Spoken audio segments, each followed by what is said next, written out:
जय श्री राम। मैं उत्तम बात बताने की कोशिश कर रहा हूँ। जो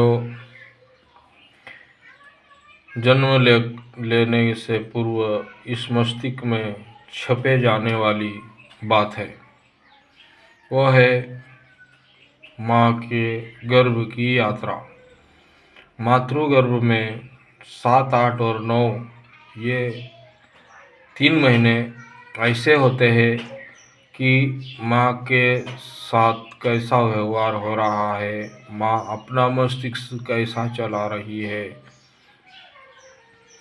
माँ के अंदर कैसे संस्कार जाग रहे हैं, माँ को ताड़ना मिल रही है या सुकून मिल रहा है या किस प्रकार के विचार कर रही है, ये सारी बातें पुत्र के मस्तिष्क माइंड में वो रिकॉर्ड होते रहते हैं।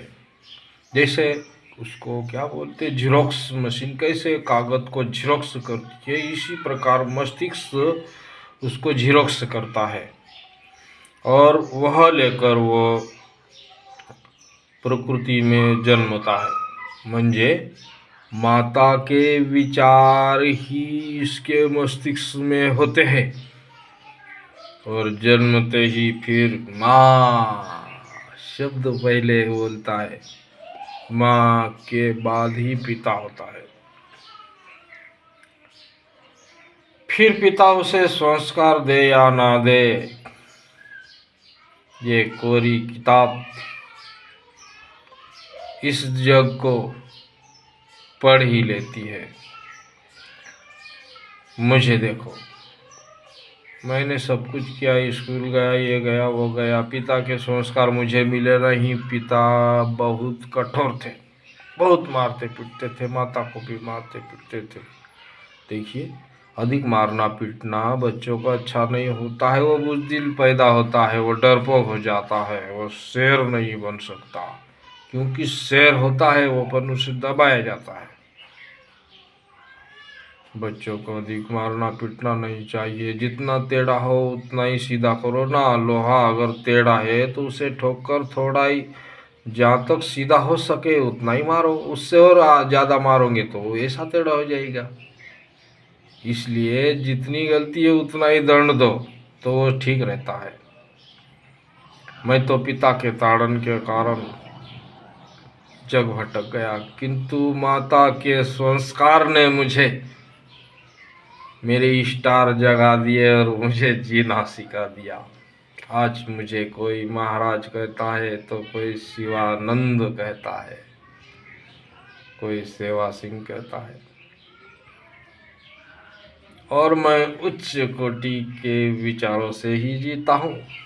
मुझे पता है मेरे पिता ने मुझे ये गुण नहीं दिया है।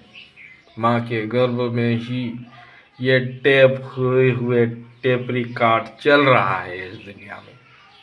तो दोस्तों, आपके तन मन धन शरीर को जन्म देने वाली माँ है। माँ से बड़ा दर्जा जग में किसी का भी नहीं होता।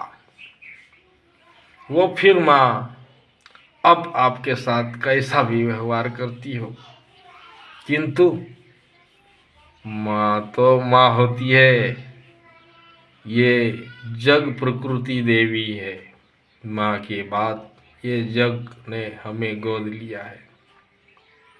और दूसरी माता पंच प्रकृति, जल देवी, अग्नि देवता, वायु देवता, पृथ्वी देवता, आकाश देवता, चंद्र देवता, सूर्य देवता, ये देवता भी सबको धन्यवाद करना चाहिए और मातृ को भी धन्यवाद करना चाहिए, पंच देवताओं को भी धन्यवाद करना चाहिए। फिर उसके बाद पिता को धन्यवाद दो।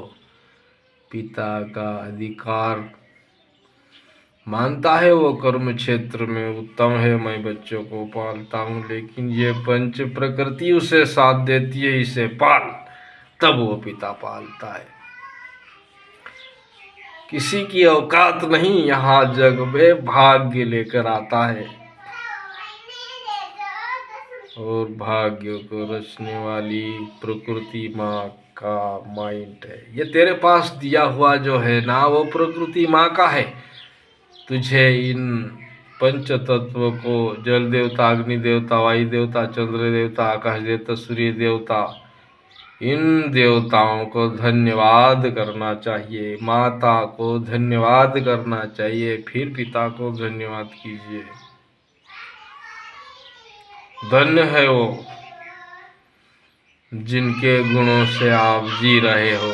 ठोकर खाना भी जरूरी है। पिता ने ठोकर दी ठाकुर होने के लिए।